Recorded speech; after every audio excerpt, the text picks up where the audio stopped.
Hey everybody, Tim Leyland here, Aimee Vassee's boyfriend, Swanner, and part-time bike mechanic. Having the pleasure of helping Aimee narrate this World Hillclimb Championship. The action is going to get started here, hot and heavy. We'll come back to do better intros later. Aimee's going to give you a quick rundown on the different competitors. We're about 2 minutes out, maybe a minute and a half out from the actual race start of about a 10-minute neutral start here. Aimee. Yeah, hey, this is Aimee Vassee here, and don't want to give you a spoiler alert here, but I am the 2018 World Hill Climb Champion. Super honored to be asked to narrate this video, and also very honored to race with such a talented group of women. Quick intro on who the players are. We've got Courtney Nelson here in the Army Green jersey, Leah Thorvaldsen in the Canyon SRAM pink and black kit.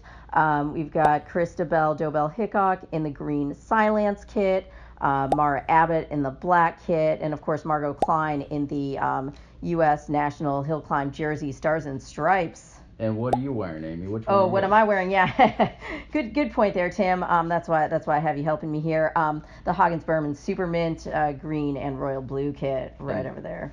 For those of you at home, it is not Haagen-Dazs Spearmint Rhino, much to my chagrin. So where are we at now, Aimee? What's going on? Yeah, so we're still just rocking that neutral start, trying to chill, trying to dispel our nerves regarding this race. Who are you thinking about at this point?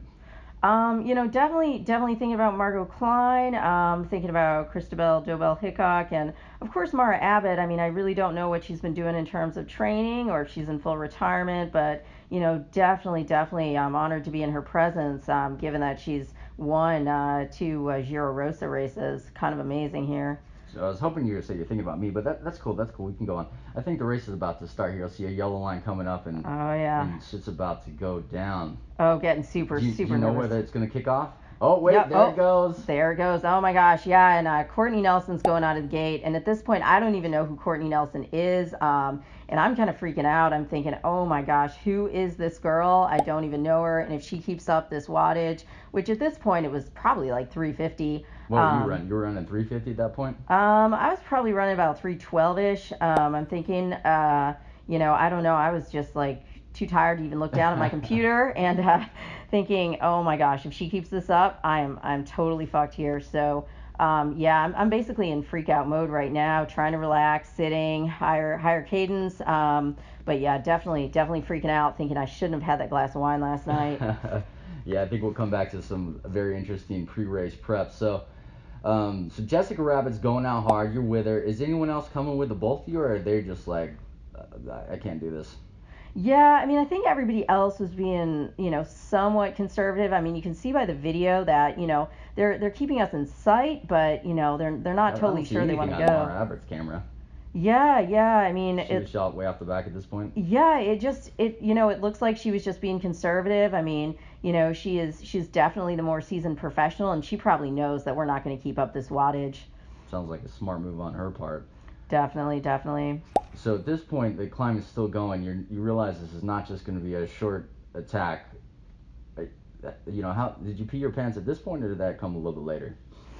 Yeah, I was definitely, I think, really nervous throughout this whole time. I was like, how long can she keep this up? I mean, she actually was calm and cool, looked pretty chill. I mean, I got to hand it to her. She was just really confident, and I think her confidence, at least, her show of confidence made me really worried. Can you hear her breathing hard at this point, or is she just looking like this is just a easy Sunday ride? Yeah, she's looking like this is just an easy Sunday ride. I mean, at times I was, she had a little bit of a gap on me, and I was definitely worried that, she was just going to take off and go even faster, because I couldn't hear a thing. She was just chilling. Well, tell me more about this woman.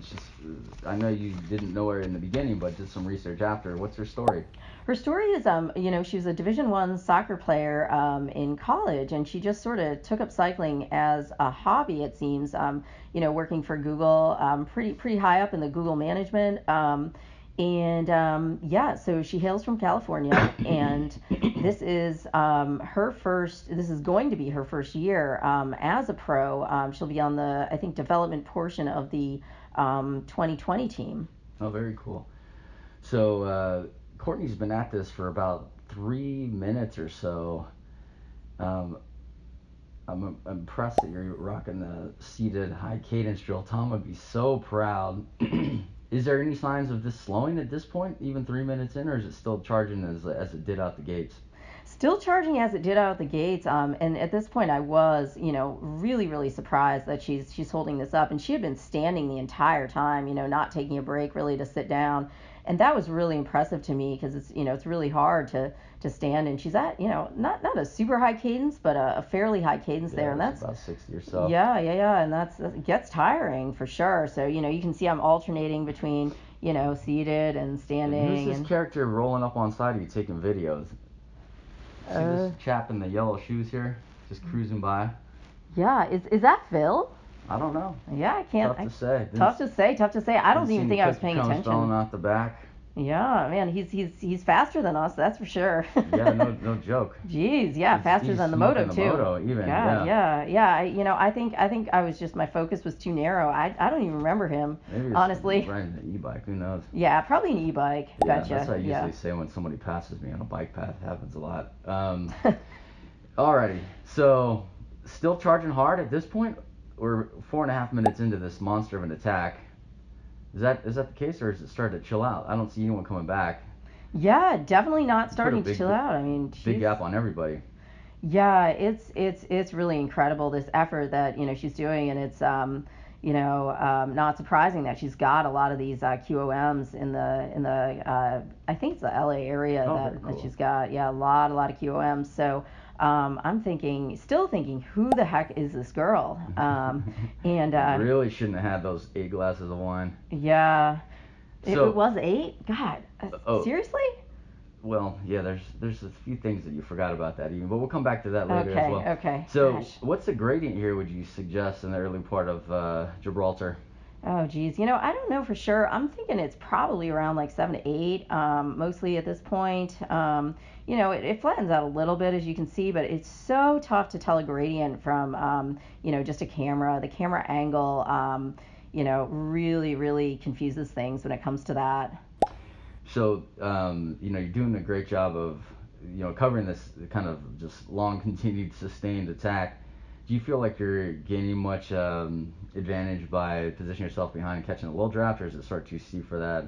Yeah. Courtney's just doesn't, have enough frontal area to provide much coverage from the wind.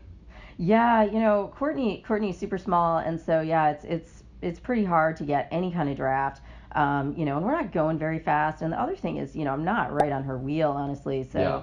I really don't feel like I'm getting too much advantage. But what she is doing is, kind of setting a pace. So, Mm-hmm. I mean, she's definitely, without question, working harder than I am, for sure. Yeah. And so have you kind of settled into this harder tempo? Or are you still kind of bleeding from your eyes and thinking about riding your bike off a cliff in the pain? I think just before this point, I was definitely thinking about riding my bike off a cliff to end the pain, for sure.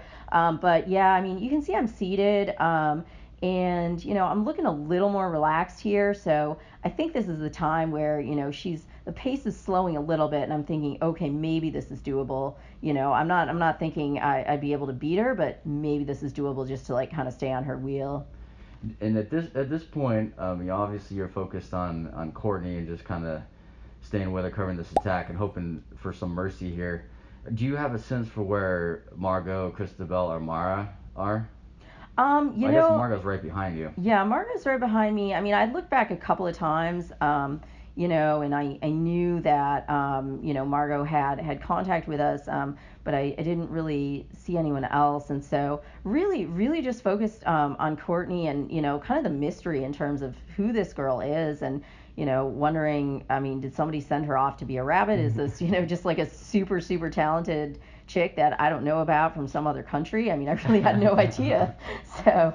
And I noticed something interesting here. I guess you're putting out so much watts that it interfered with the GoPro feed, because we seem to have lost your camera. Yeah. I think I actually sweat too much on it, honestly. That's probably what happened. That can happen. Yeah. I also think maybe you just thought it was not going to go very well at this point and decide to just cut the camera feed and pretend this never happened. Did that ever cross your mind, or were you getting some confidence back at this point? Actually, I think I was getting some confidence. I was just starting to get confidence back, and then, I had no idea I lost the GoPro, so, just starting to feel a little better here, and I'm starting to see, Courtney seemed to fade just a little bit, so Okay. I'm definitely feeling better. And yeah, you can see like her. Oh, here I go. Oh, yeah, this is where. Yeah. So tell us, you sense that she was starting to dip, breathing hard, and you just launched. That was, I mean, God, what kind of wattage do you think you're putting out there? The moto's like you left it in the dust. Yeah, I have no clue, and I don't fully recall what I was thinking, because my plan had been to obviously wait until later in the race and attack, but I think I just saw her really fading, and I had kind of looked back and realized we didn't have anybody with us, and I thought, gosh, this might be a great time to attack, and I think I was also getting impatient, and I had a lot of I guess we could call it sympathetic nervous system activation from the events of the prior days. Tell us about that. So, while the field, I mean, it looks like it's tough to say, but you might have like 50 to 100 meters on Margot and Courtney at this point. Would you say? Yeah. It was a pretty strong attack, and probably looking back, it was a little bit too strong an attack. I mean, what kind of watts do you think you were pushing out there? Probably 350 to 400. I think at least in the beginning, and then that's about 10 watts per kg for those of you who don't know how tiny Aimee is. So, what's up now? So while we're waiting for these folks to come back, you huge acceleration. You're just trying to maintain kind of low threshold work to keep that gap alive. Yeah. So while waiting for the folks to come back or you to extend your gap, tell us a bit more about the other athletes today. I know you did a quick intro on the kit colors and stuff, but run through who else is there and what they do. Yeah. So I'll start with MARGOTCLYNE. Yeah, she's pretty impressive athlete, especially given that she's a PhD student in oceanic and atmospheric sciences at UC Boulder. So she's got a running background, kind of like me, actually. Ran in high school, and then started racing in college. She's a collegiate national champion in both the time trial and the road race, which is super awesome. She has raced all over Europe and the U.S. for the U.S. national team and for her current team 2020. Of course, she's the reigning U.S. Hillclimb champion. And then we have KRISTABELDOEBEL-HICKOK. I actually hadn't raced with her because, I'd raced back in the day 12 years ago, but she's relatively, new addition to the racing scene, but, relatively speaking here, I mean like 3 to 4 years. She races for Silence, UCI Pro Team, had raced a bunch in Europe. She's got a whole slew of, top 5, top 10 results. She was 4th in the GC at the Amgen Tour of California. And I believe she was top 10 at Gila also in 2017. She also has a running background, ran for Vanderbilt in their prestigious cross-country program. She hails from Marina del Rey, California, so she is local. And then we have Leah Thorvilson, also very, very impressive athlete. She signed last year with Canyon SRAM after being the 2016 winner of the Zwift Academy. She also has a running background, former qualifier for U.S. Marathon trials, and she hails from Arkansas. And then we have the very, very impressive MARAABBOTT. She was the 2010 and I believe 2013 winner of the Giro Rosa. For those of you who don't know, it's the Giro d'Italia for women. She's won Gila like 4 times, national road race champion in 2007 and 2010. Second in the Tour de l'Aude, again, sort of like a Tour de France for women. 4th in the Olympic road race. Oh my God, that was an incredible race, incredible solo effort on her part. I watched it.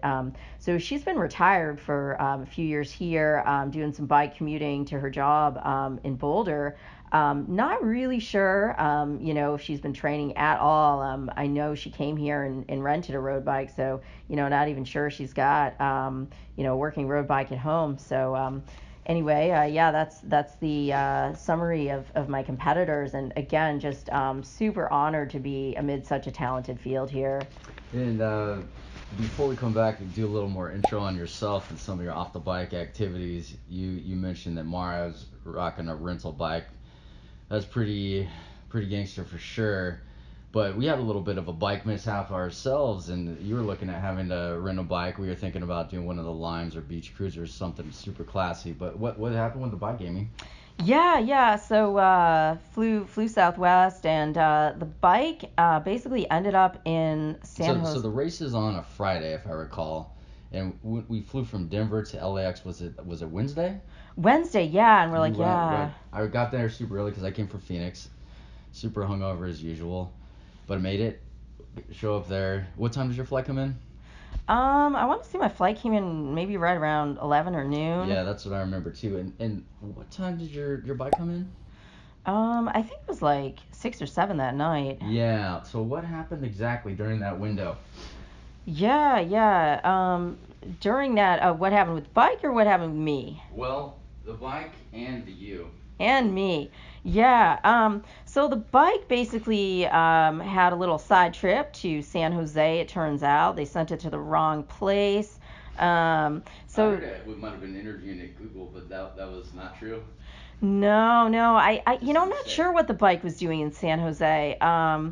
Yeah. If you're going to go someplace, I don't know why you picked San Jose, right? Like, I mean, could have gone to San Francisco or maybe Las Vegas if you wanted to chill out. Yeah. But San Jose, huh? I don't know. Just some random side trip. My bike was probably having an affair or something. I don't know. So. So we show up, wait for the bike. These things always take forever to come out.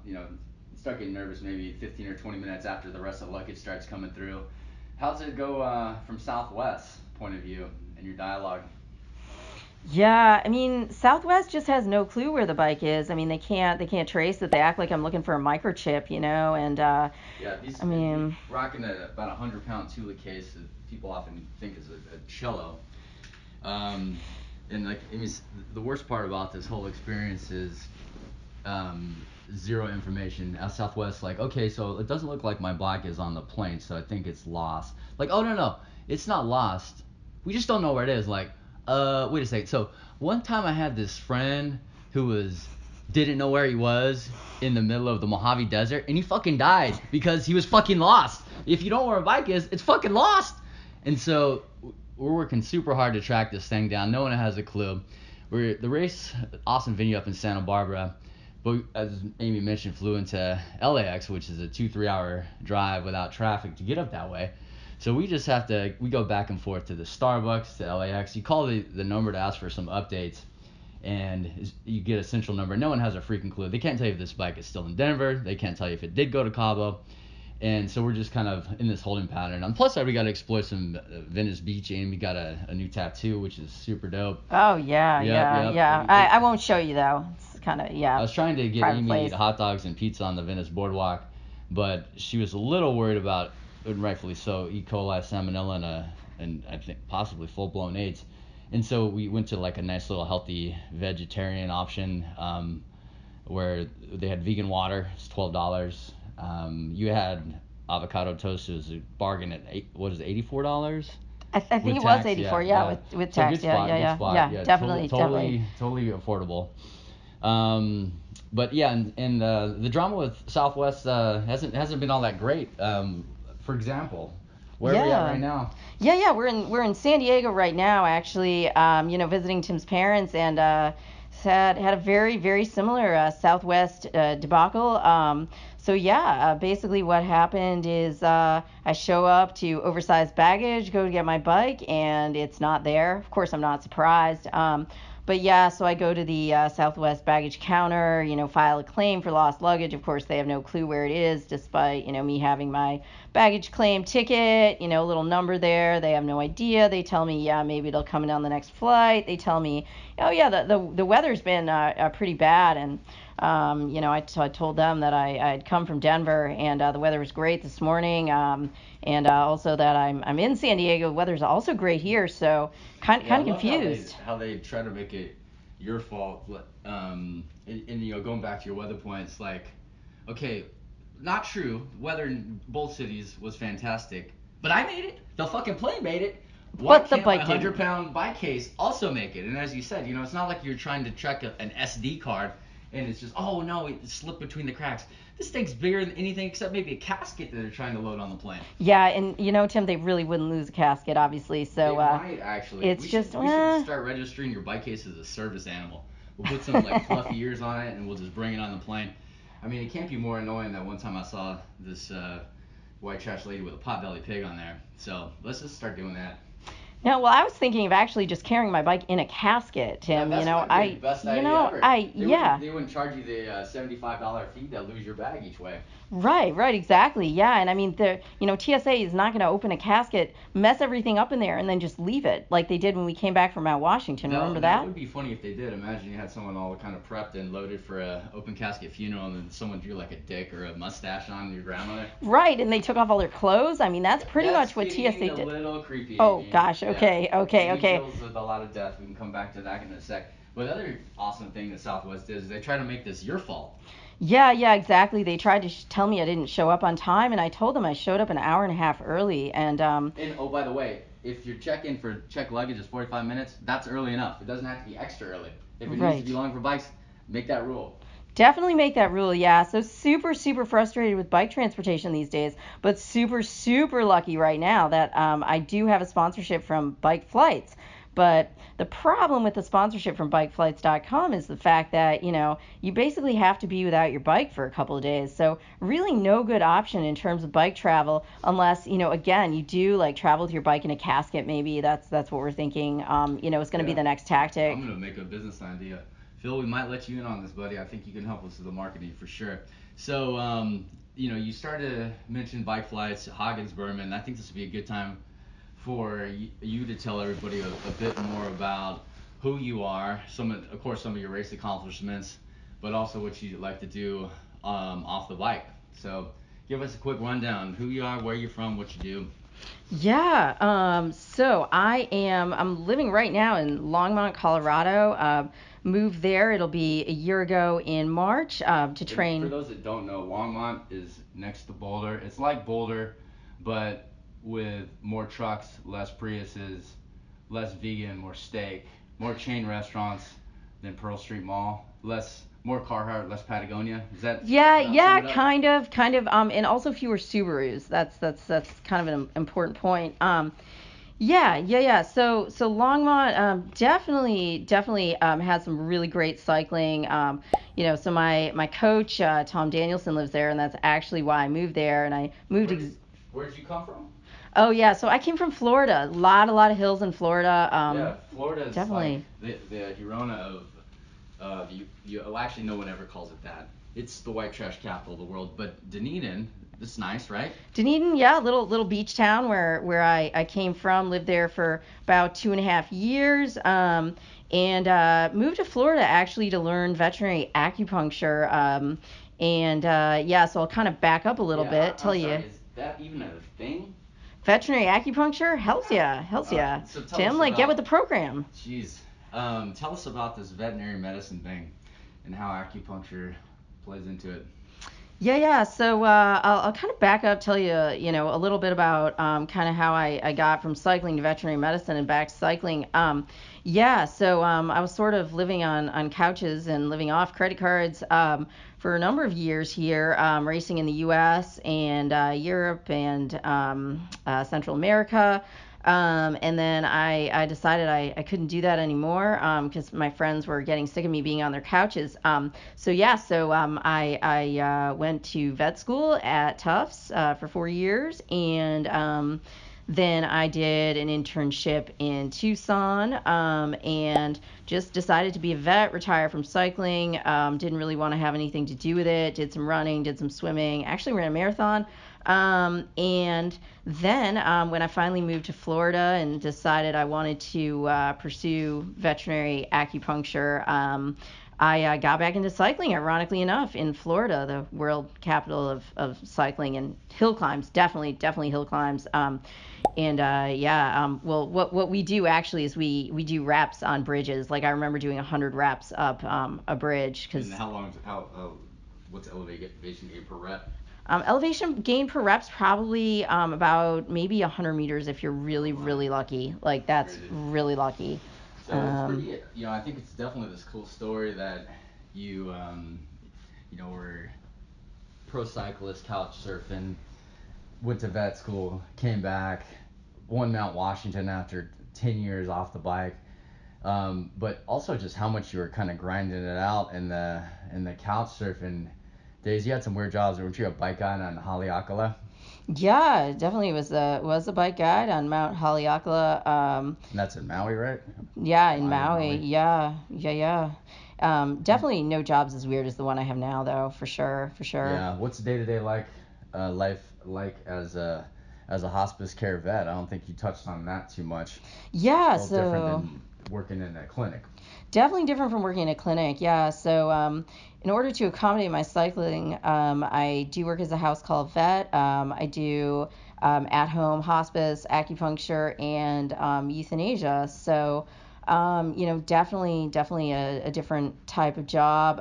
Not sure how much I want to get into the death part, Tim, but I know you want to, but no, maybe not appropriate. I would just say that the most interesting thing is Aimee drives this tiny piece of crap Ford Escape, and pretty much it's a fair bet you can find 3 things in her car at all times. 1 would be a bike, 2 would be a bunch of empty Cliff Bar wrappers, and 3 would be a corpse of some sort of animal.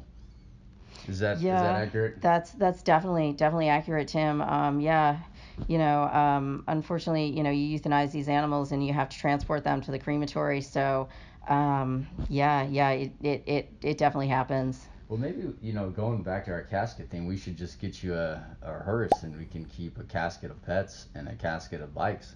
That's a really great idea, Tim. Like, I don't know why I didn't think of that earlier. I mean, I am in the death business. No, I wouldn't. I mean, you're in the life and love business, baby. Okay. Yeah, but, death is a part of life. It is a part of life, know? Okay. All right. That's a really sweet way of thinking about it. I'm going to go see if I can refill my Prozac prescription. But while I'm doing that, what's going on here? So you're still dark. Your GoPro's still dark. You're way out in front. You're off the screen. Do you have a sense for like how close anybody is to you at this point? I don't, and I don't realize right now that Christabel is coming up, pretty fast and furious, and So could you tell, like maybe back up, because I know we were jabbing our jaws, and so it sounds like Christabel has put some time on Courtney and everybody else. Is that true at this point in the race? Yeah, it definitely looks that way. Kind of hard to tell with the different GoPros, and I mean, I certainly didn't know what was going on back there. And then so I see they're looking at Margot's camera. We see a rider up the road, maybe 50 meters or something like that. Is that Christabel? Can you tell? Really hard to tell. Gosh, I should have been paying better attention to him. I get off on these tangents, and I just don't know where my mind goes. But Well, it might be Courtney, just the way she's climbing with the black. That's tough to say, but it is tough to say. Could be someone from an earlier wave too. Okay, so you got this gap. You don't really know how big it is. There's no the moto's not coming up and giving you splits, right?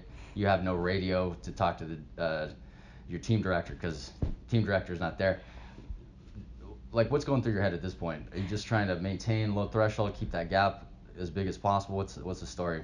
Yeah, just trying to maintain. I was, but I think at this point I had looked back and I saw Yeah, Christabel. it looks like Christabel. Is that she's coming up on you right now, or is that Yeah, somebody else? really, I can't really really tell. fast. Yeah, Yeah, she's Christabel's closing hard. definitely closing hard on me right now. Yeah, and I'm just thinking, all right, Christabel, if she's strong enough to catch me, over this big of a gap, she's got this race, and definitely letting that, go through my head and thinking, I can't hold her off. I mean, I might as well just like slow down and, Yeah, just just kind of sit up. right, sit up a little. So that's what I'm doing right there. Gotcha. So, Definitely.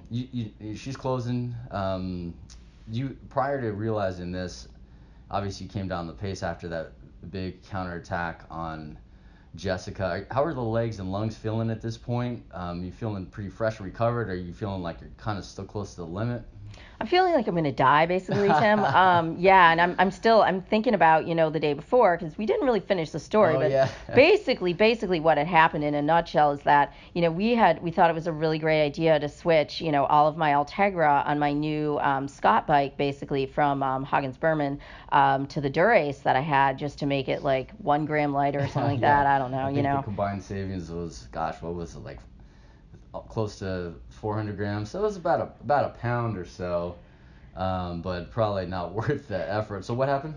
So yeah, basically what happened is, I didn't ride on the day that, my bike had a We didn't get detour to the to hotel though, like I think San 11 Jose. p.m. Yeah, we didn't get to the hotel till late, and then, the following day, my boy Tim tried to like put my bike back together, and it was way more of a project than either one of us had anticipated, and Yeah. I'm not the world's best bike mechanic, but I'm far from the worst. But I would tell you, never mess with a bike that has internal cable routing at the last minute if you've not worked on that particular Oh, bike. wait, Tim, we got to take an interlude because it looks like Christabel has just caught She's me. out of it, Oh yeah. my gosh, yeah, shoot. So you Okay. know she's up on your wheel right now. What Yeah, are you thinking? I totally know. So I'm thinking, You look like you're riding comfy. yeah. You're just kind of waiting to see what happens. I don't know. Yeah, I just sort of at that point got this second wind, and I was like, okay, what would Tom Danielson do? Like, kind of like what would Jesus do, But Yeah, but better. I don't have that bracelet though. WWTDD. We'll get some of those, Yeah, definitely good bracelet to have. So you look down, think about it every time. But yeah. Or like a tattoo would be perfect. Anyway, so I'm thinking I'm gonna do what Tom Danielson calls like a basketball to the face. So it's like this, basically like, high cadence, high power attack, and then, which I just did basically, and right now I'm kind of maintaining that. So it goes attack for like say 30 seconds, and then what happens?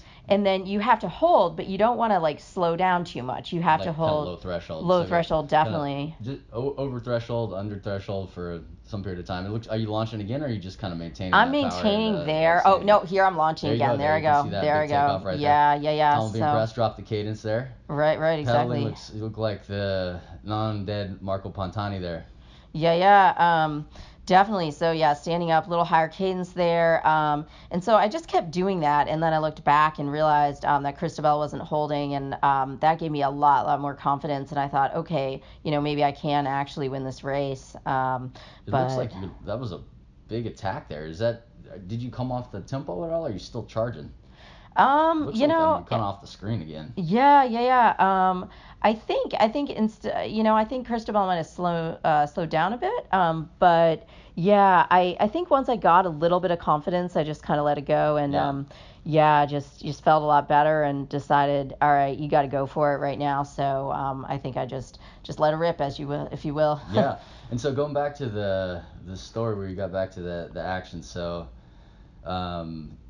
check in the hotel super late on Wednesday, start messing with the bike, which you think is going to be about an 2-hour job on Thursday. Realize it's not going so good. I proceed to beat myself about the head, neck, and chest area in frustration. You actually do a very noble thing. Go help one of your teammates racing in one of the age group categories build her bike in a different part of town, right? Yeah, it just really helped me to focus on someone else instead of my own bike. My own bike was like in pieces at this point, so I was like, you know what, instead of freaking out about that, I'm just going to go help my girl Jennifer get her bike ready. She had never actually flown with a bike. Her bike actually did end up staying with her on the flight miraculously. I mean, that never happens to me, but she was lucky. So first flight with the bike, and she had no idea how to put it back together. So I did that for her. Took my mind off my bike. It was like 2 hours of just chilling with her and working on our bike, and we got her all set up. So yeah. And meanwhile, I'm freaking the fuck out because you got this race. It's getting later in the day. This job is not taking the 2 hours max I thought it would. Realized that the cable routing tool I had is not the right thing.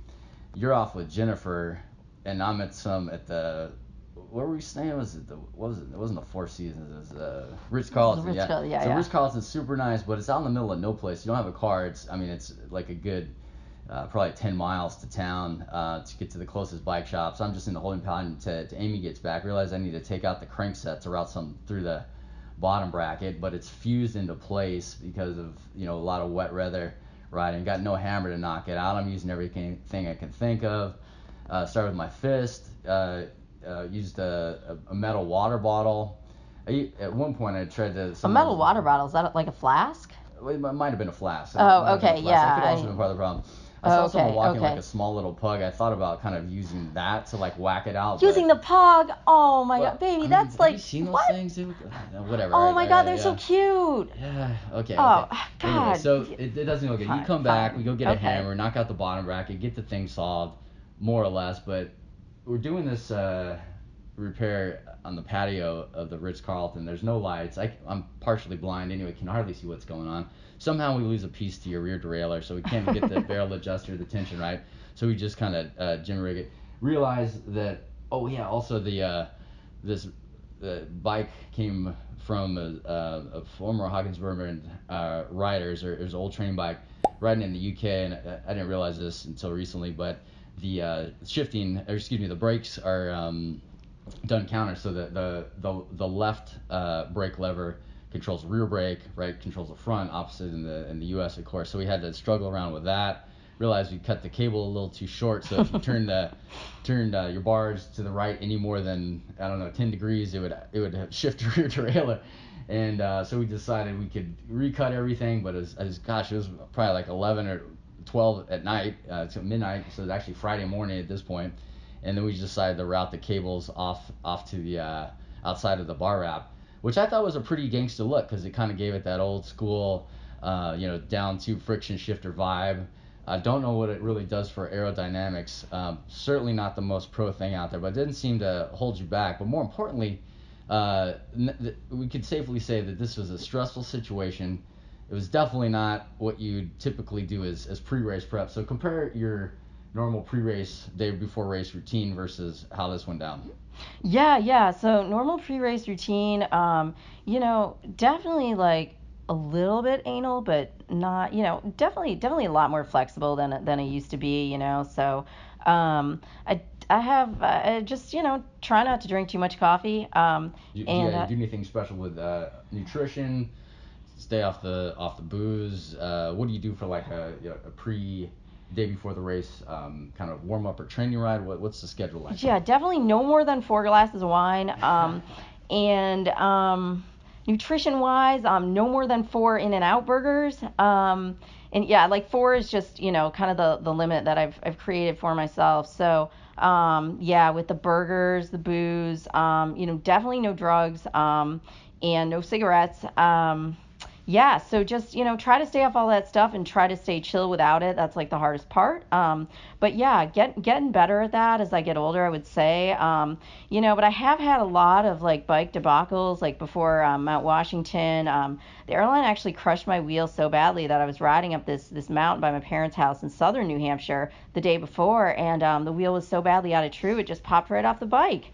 That was great race preparation, got the sympathetic nervous system going. And, sometimes I think I have my best races, like when I'm super amped up from like one of these really stressful events, and even like if I have, a few too many glasses of wine to like chill out. So, I don't know. So before the Hillclimb champ, because of the bike fiasco, partly due to Southwest, partly due to my own incompetence, partly due to some bad luck and poor decision making. But so didn't get in the ride. No riding 2 days before the Went out race. to help Or Jennifer early so she could get in her openers and warm ups and stuff like that. You weren't able to ride.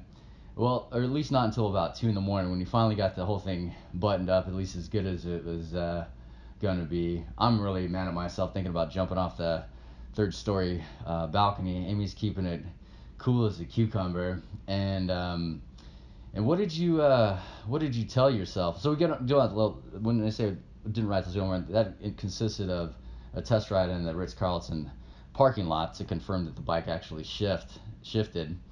And that's it. So I'm freaking out. You're chill. What are you telling yourself in your head about the race? Yeah, I'm just telling myself, what will be will be. And oh wait, We got some action here. we got So some action. What is she passing here? So you've already gone through here. Yeah, so Christabel finished about, I think it was like 45 seconds after me. So that was the finish you just That passed, was right? the finish, yeah, that we just we saw. kind of glanced over everything. So the last we were talking bike stuff before we started talking shit. You put on that basketball of face, couple reps on those on Christabel, and then you never saw her again. Yeah, that's what happened. Because I actually, of course, your GoPro's out, so we don't see you cross the finish line. But to kind of walk us through that last bit, that's maybe 6-7 minutes or so after you dropped her. What are you thinking during this phase? What do you think Christabel's thinking? Yeah. So those last 6-7 minutes, after my attack, and I had a significant gap. It was pretty clear that gap was going to stay, and I was feeling pretty good, pretty confident. So I just tried to hold at low threshold, which for me is I was trying to stay between like 200 and 210 watts. You riding seated mostly, or it's just kind of depending on what the terrain's doing? Kind of depending on the terrain, but honestly, my most comfortable position is like standing at low cadence, which Tom Danielson hates, but so I was just kind of staying in my comfort zone. Looks like, sorry to interrupt, it looks like Mara's about to cross the finish. Yeah, Mara was actually third, but she had registered in the age group competition, so it doesn't show that she was third. It shows that Leah was third, but Mara just had, a really, kind of steady race up the hill, no crazy attacks, nothing, crazy, just kind of did her thing and did an amazing job, given that, I kind of later learned she really hasn't been training at all, and it's just a super impressive testament to her natural talent. You're right. On a rental bike, she's never ridden. It just, she just kind of shows up and, has an awesome ride.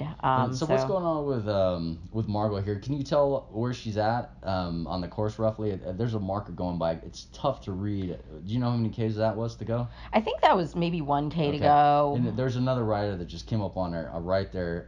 Couldn't make that out. Was that another one of the competitors and the women's pro side, or are these? I couldn't really tell. That looks like it's Courtney. Yeah, that's Courtney, and so who's up in front? I'm thinking Leah. Yeah, Leah Thorvilson came up in front of Courtney. Yeah, and then it was Courtney and Margot. So tough to tell kind of what was going on back there because I obviously wasn't there. Because you obviously won by that point. Right. So. But yeah, definitely, all strong riders just kind of fighting it out, for that third place. Yeah. And so, are you totally gassed when you cross the line? Do you remember what your official time was, by the way? I don't. I probably should have definitely looked at that prior to doing this video. Done a little research, been a little more diligent, but right about probably a little under 40 minutes. 40 minutes, yeah, something like that. I mean, I missed the KOM by what was it like a few seconds? Definitely under 20 seconds, but you kind of also sat up a little bit at the end, right? You weren't trying to smash the KOM. You're just kind of riding that steady tempo. Yeah, definitely, going back to the last few minutes, I mean, once I had known that, I had like maybe 500 meters to go and I knew Christabel couldn't catch me. I mean, I was just so gassed by that point from, the attacks and all of that I just kind of sat up and was like kind of enjoying it, honestly. Kind of embarrassed to say, but. Well, hey, it's a great performance. We weren't out there, or you weren't out there for the Strava segment, out there for the win, and you got that. So, awesome job, Aimee. A phenomenal race, especially considering the 2 a.m. start or stop time the night before, no practice race. And do you remember what you told yourself when things were getting super stressful and you realized that it was going to be a rough day on Thursday before the race? Yeah, I mean, I looked down at my invisible bracelet. What would Tom Danielson do? And was just thinking that he'd think positively, and I kind of added the additional kind of dimension of doing something for good for someone else. I mean, that always takes my mind off of myself, kind of refocuses my energy into doing something positive, and helping out my friend Jennifer was kind of the best thing that I could think of to do. And I thought, if this race isn't going to go well, then that's just kind of leave it up to the universe. But I also do remember you said, "Fuck this, I'm gonna win this fucking race anyway." You did say that. Yeah, that's true. That's true. I had sort of a but... sort of a dichotomous way of thinking about it. Honestly, yeah. I mean, I think on the one hand, like, I'm trying to stay positive, but the other hand, I've got like all this nervous energy, and I'm like, I've had like such a struggle these past 2 days, and like, I'm gonna harness this energy and just fucking rip this up. So. And you did, and it's cool, and you did do great stuff for other people. It definitely helped me feel better about my failures, and you fucking won the race. And in spite of all that adversity, that's a really cool story. So that's it. Let's go jam. Let's go ride some bikes out here in San Diego. Yeah. All right. Thanks, my boy Tim. Thanks, Phil. All right. See ya. Please welcome Aimee Vassee.